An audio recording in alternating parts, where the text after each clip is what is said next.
Welcome to the Tomorrow's World Today podcast. We sit down with experts, world-changing innovators, creators, and makers to explore how they're taking action to make tomorrow's world a better place for technology, science, innovation, sustainability, the arts, and more. And now, this week's episode. In this episode of the Tomorrow's World Today podcast, George Davison, who is also the host of Tomorrow's World Today on Science, interviews Tom Williams, who is the Executive Vice President and Chief Experience Officer of Discount Tire, a retail chain that offers a wide selection of tire brands, along with services such as tire installation, balancing, rotation, and repair. Tom reflects on his educational journey, the importance of collaborative learning from failures, and emphasizes the role of research in innovation and business development. He also highlights the importance of analytics and technology in shaping new ideas and improving operations. Now, here's George. Thanks for coming on, Tom. Thanks for having me.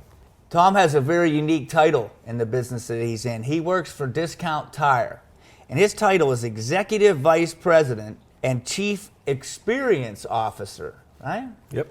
That's a big title, Tom. It's a big job. Well, it would be great if you could talk a little bit about what does that mean, like that title of Experience Officer. I don't think most people hear that every day. I think to keep it simple, right, it's literally looking at what we do for our customers, and we look at the end-to-end journey, right, from the time that you have a need to the time that we can service that need. So it's really looking at that journey for a consumer from start to finish, and how do we make that better for the consumer, step by step by step. The same thing is how do we make it easier for our people to deliver on that experience for our customers. So that's kind of the big picture that we look at, is that those end-to-end journeys for customers. That's a great way to think about just about any business. You have a customer, you want to make a great experience, so think about your product, think about your training of your employees. Do you ask for feedback from the people who come to the company? And yeah, it's kind of fun. So we, obviously, tires. So right. We like to look at two things at the house. So we look at all of our folks on the front lines. We call it in the stores. We call them our car drivers. And all of us at the corporate office are the car builders. And so together, their feedback helps us shape what we do to deliver on the experiences. So it kind of aligns us towards a common mission. And so when there is an idea out there or what's going on, our feedback from our front drivers, or those frontline folks, is critical to help us shape whatever we're doing, whatever that experience is. And so that's a big one. And then obviously customers. As a retailer, we listen to every word, right? Survey our consumers and so forth. But feedback is the key, right? Without feedback, then what do you do? That's great intel. Walk me back when Discount Tire was, first created. I'm sure there was a founder, and what was the inspiration for this entity? Our founder, Mr. Holly, opened his first store in Ann Arbor, Michigan. And he was an entrepreneur, and he had a failed start in another business. And he had a family. And honestly, he opened up a store, and we got a book out there. It's called Six Tires, No Plan. And so he opened his first store in Ann Arbor, Michigan, had 6 tires, and opened that store up, and he hand-painted a sign called Discount Tire. That's great. And he goes on for several days without selling a tire yet, and sold his first tire, and kept doing that and just repeat. And that really was the foundation of our organization. And that was in 1960, a gentleman that had an idea to open up a store, but he had no plan. All you know is he was going to sell tires and take care of customers, and he had to focus on them, and we grew to what we are today. That's a great story. I think a lot of people, when they first go out for business, they think, I put my shingle out there and the world's just going to beat a path to my door. It's really not like that, is it? It's not like that at all.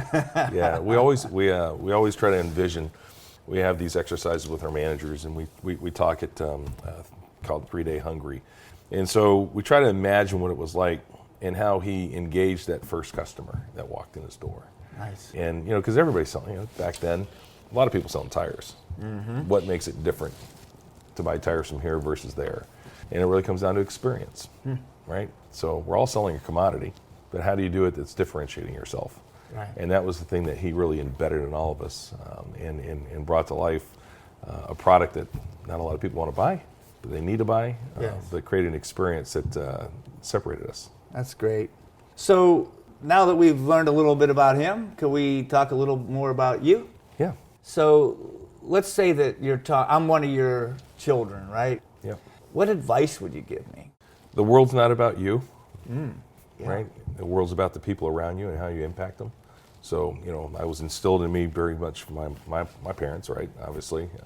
And you just look at it. My dad was a military guy, so put a lot of discipline in me in what I do. And so that discipline and rigor helped me throughout my whole life. And so when I look and talk to my kids, it's really those things is how do you make sure you stay focused, right? And disciplined to the outcomes that you desire, whatever that may be. And so growing up, that was instilled in me very much by my pop, right? So to really focus on those things. If you're going to do something, do it with a purpose and do it to be the best. And that was really much, whatever that choice may be. So looking at back in those days, if I just kind of reflect, that was a relenting message that my pop and my mom drove into me that helped me, I think, shape me who I am today. So, What a blessing. That's great advice. So you had your parents as mentors.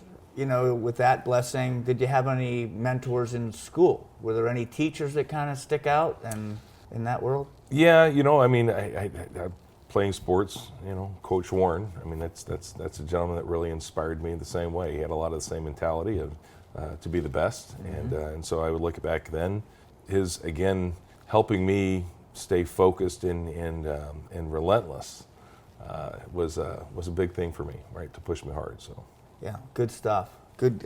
Coach was coaching what sport, by the way? football. Football. Yeah. Well, there you go. It's okay to get knocked down once in a while. I'm sure you had to get up a few times. Yeah.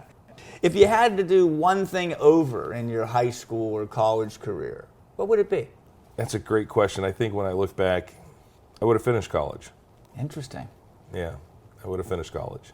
I did not. So you went to the school of hard knocks. I went to the school of, yes, apply yourself. Yeah. I went to school for a year and, working 2 jobs. I was working at Discount Tire. I'd started part-time. A gentleman I grew up with in high school had started with the company and really encouraged me to come over and join.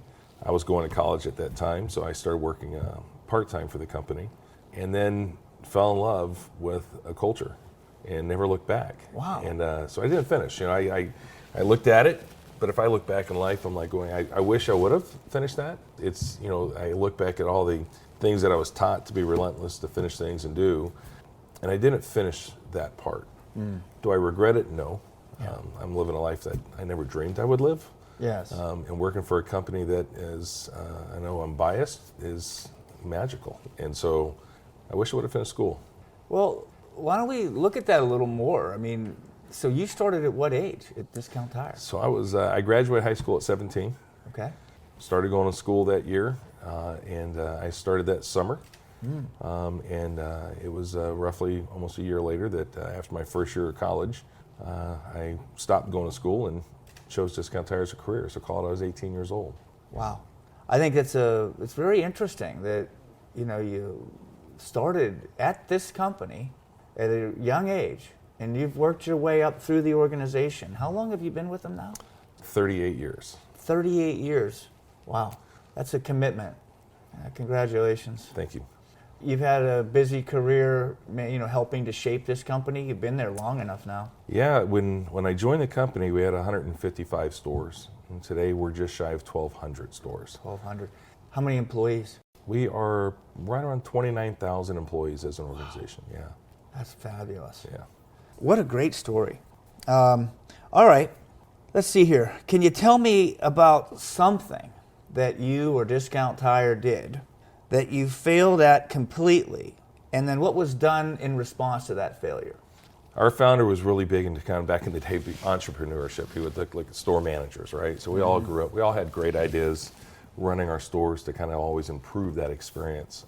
But there was an adventure way back, and I'll never forget this. So they made a decision to start a potential new concept, and they called it Tires Plus Club. So it was almost like a wholesale club. Think of a Costco or a Sam's, right? But we went out and decided we're going to create a Costco type club for tires and automotive accessories. All right. And it didn't work out. So, and it was a great lesson learned, but I think that was the fun part about it is you don't learn unless you fail, right? You got to try things. And we had a vision. It was one of the individuals in our company shared it with our founder, Mr. Holly, and Mr. Holly supported it. And it didn't work out, but that's okay. Right. Right? It allowed us to know that, hey, we tried something, and that's really not who we are, and that's not really what we do best at. So I'll go back to be the best, and we're really good at tires.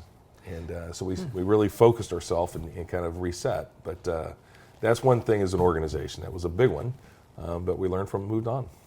Well, I guess that, we refer to that as we fail our way forward around here a lot. But you're right. I mean, you try something, and then if you can do good observational analysis, it's like, what did my team learn from that event? And the other benefit I always see from it is, on those failed experiments, are that it brings the team together. It's like, well, we kind of all failed together. We all learned something together, and it brings us together. Yep. So hopefully you had that kind of experience as well. Absolutely. Absolutely. So what about the world of research and trying to figure things out in advance? In the field of innovation and, where developing a new business or developing a new product, innovating something, is there a method to doing some sort of research in advance of, let's say, developing an idea or a segment to the business?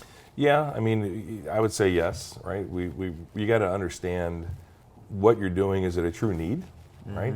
Ideas are great. We want lots of ideas, but what are you really trying to solve for? So we're pretty rigorous on trying to understand what is it that is, what's this true benefit going to do? So we'll put a lot of research into that and how that will be received by our people and or our customers, one way or the other. Yes. But research is it's a big one. We do it right now. Part of my job as the experience officer is a lot around research. It's a looking at what the trends are, what's going on, and understanding that, so it helps shape our strategy. Yes. And so it's pretty interesting question. Like right now, we're literally engaged in many different ways to gather research to make sure the things that we're doing that are going to set us up for long-term success.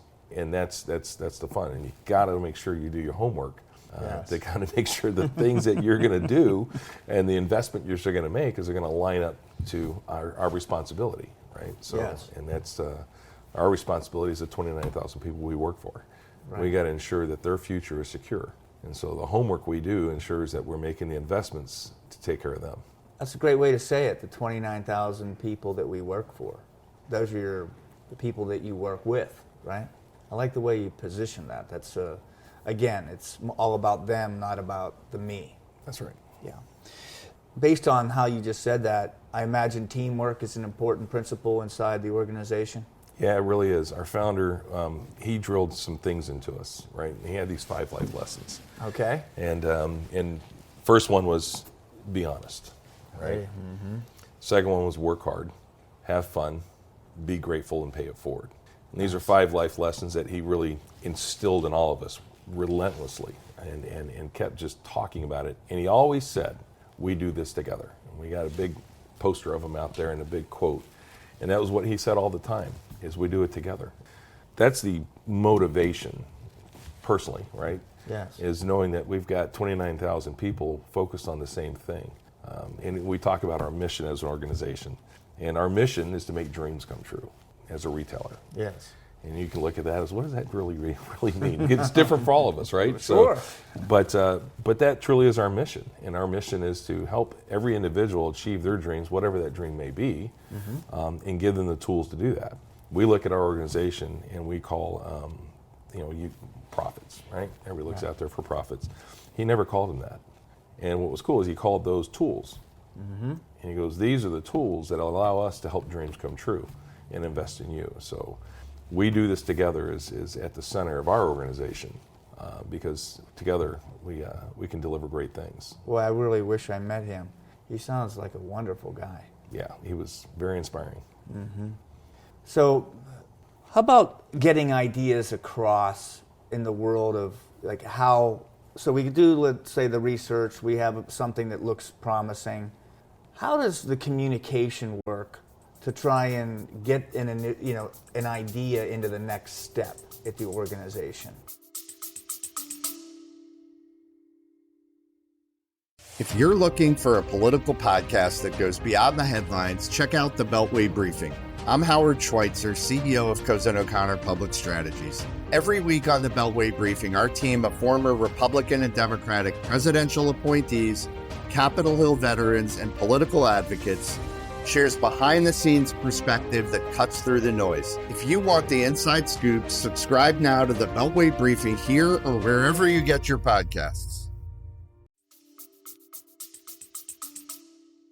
Yeah, that's a great question. So, like in our organization right now, we have what we call this customer experience value stream, right? And it's all the different disciplines within the organization. And those ideas, we have a framework, right, to follow to bring those ideas to the table. And then those ideas get shared with, call it a working team, that will help ask questions and make sure that what are we really trying to solve? What is the true benefit that's going to do for the consumer? And what's the outcomes that we can expect from it? So we kind of have a framework that we walk through that goes through a couple stage gates, and that's the first stage gate. Our ideas are out there in the field, but how do we have some kind of discipline to follow to ensure that those ideas are thought through as they get ready to come to potential those next steps? So you got to look at the feasibility, right? Is it something that's going to be able to, we can do in scale? Can we do a proof of concept on it and then go to a pilot and then go to production? So we do have that process and that framework in place for our individuals to bring things forward and continue to share and grow. We refer to those in a similar way. We refer to that as inventing, making, and storytelling. Because you do have to come up with the idea. Have to figure out how to get it to scale, and then we have to get it communicated out to the world in some way. And so, it sounds very familiar. So, how about the world of marketing? I mean, your business is a broad. It's tires. You're servicing that segment of the market, but how does marketing play into that? Because your organization's big and broad. How does marketing communication work in the organization? Well, I mean, we have a marketing team, right? I look at it two ways. We market internally and we market externally. All right. Right? Two different ways that we look at that right now. So that marketing team we have today is constructed of a group of individuals doing their various tasks, driving awareness of our brand. But, the other thing we look at, I don't know if this is silly or not, but marketing, we've built an organization. The greatest marketing you can do is delivering an experience that's different, right? You can tell the world about an experience, but you got to deliver on those experiences. So I call a silly book that I read that I love is Raving Fans. So just love the book, right? And it's a simple read, but it really puts in perspective that difference between a satisfied customer and a raving fan, right? Yes. Big difference. Yes, absolutely. And so that type of experience, when you deliver on that and you create those kind of consumers, there's no marketing in the world that can overcome that. Right? The word of mouth, the conversations, the people sharing that. So we have an internal marketing team, obviously that's structured, that puts things together to help go out there and drive awareness of our brand. But internally, the greatest marketing we do is the experiences that we deliver to our customers. Right. Well, and so it's a broad spectrum of people that work at Discount Tire, right? Yeah.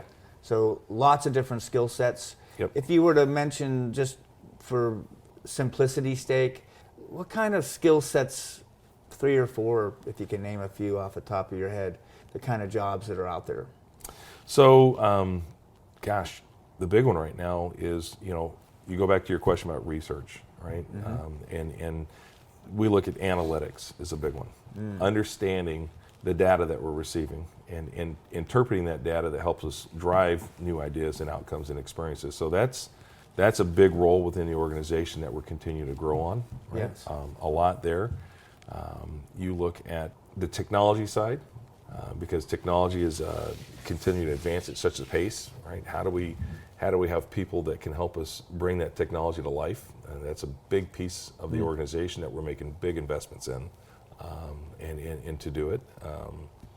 When you refer to technology, Are we referring to consumer-facing technology, as in predictive technology, thinking? All of it. Okay. Yeah, I mean, it customer-facing and internal-facing, right? So how do we drive efficiencies to the organization, right? And the technologies that we got deployed, how do we ensure that we can deploy experiences out there that will benefit our customers? I look at the device that we have out there, this mobile device that we co-innovated with a company that we put in the hands of our people. So all these different roles are all these different car builders, right? So go back to that analogy. You got this back of the house, that's the car builders, that are putting all these pieces together, from the marketing side, from the social media side, from learning and development, right? We train our people. We have what we call Discount Tire University. So we have people that can help educate our people, right? Put programs together and pull that together. We have our risk management team, which is constantly looking at the overall operations of the business and how do we improve that all the time, with safety at the front of the mind. You've got our technical teams, right? So our IT groups that are looking at how they can deploy new technologies to drive efficiencies or experiences. Our operations team that comes from the field. So all these are different roles that are putting this car together and building a car for our associates to drive. Thanks for expanding that whole side of this conversation. If we were going to project into the future a little bit, what do you think the next big move in the industry is going to be? Where is innovation going to be driving your organization to lead the industry? Yeah, we're watching the world is changing quickly, right? And you hear a lot about what's going on right now. You see the EV market, you see autonomous vehicles, and we're watching that, and we see this shift happening, and car ownership changing from individual ownership to more shared ownership. So we're watching it right now, and we're looking at how this space is going to evolve. So you're going to see probably a consolidation of vehicle styles and types. And that consolidation creates a lot of change for the tire itself, right? So you go from the many to the few, I guess the best way to describe it, and get more focused on that. So we see shifts coming with rideshare, fleet, more autonomous vehicles. That's all changing a lot right now. So we're gonna. I guess the only thing that's consistent is change. So that's for sure. Staying flexible and trying to figure it out and lead it. It's hard. Yeah, I look back 38 years ago, right? We had a few different sizes that we sold. I mean, it was pretty basic. I mean, most of the vehicles that rolled in our door, you didn't have a whole lot of different sizes. It was, well, put it this way, like I look at a Ford, a Chevy, and a Dodge truck. They all had the same size, every one of them. So it just changed, right? Right. Today, I call it the proliferation, right? So we've gone from the few sizes to now the many sizes, and the complexity of it's just evolved over the years as cars evolved. And so I kind of, it's interesting how we think, right? You got to make your bets. Right. We've gone from the few to the many, but we think the future could be back to the few. Interesting. As vehicles consolidate, right? And you get to this one simple, you think of Waymo right now. Yes. So Waymo, it's out there. I use it. You never thought you'd crawl into a car with nobody up in front, right? Right. But it's kind of I think it's the coolest experience out there. And it's consistent, and I think that's what's really neat, is because it's the Jaguar I-Pace that pulls up every single time, right? And so you think about that concept right there. It's one car, one style, one tire size, right? Uber is all over, right? So you got Uber Black, you got this, you got all these different cars, right? Right. Waymo, autonomous, which they want to be that car of the future, it's one car. Right. And they have one tire size on it. So that's kind of what we're watching happening. Right. So I'm sure you guys will figure out the best way to manage that in the future. Tom, I can't thank you enough for coming in here and sharing your time with us and letting us learn a little more about Discount Tire. Well, thank you. I really enjoyed it. Thank you. Thank you. Well, everybody, that's another edition of Tomorrow's World Today. Have a great day. Thanks for listening to this episode of the Tomorrow's World Today podcast. Join us next time as we continue to explore the worlds of inspiration, creation, innovation, and production. Discover more at tomorrowsworldtoday.com and connect with us on social media at TWT Explore. And find us wherever podcasts are available.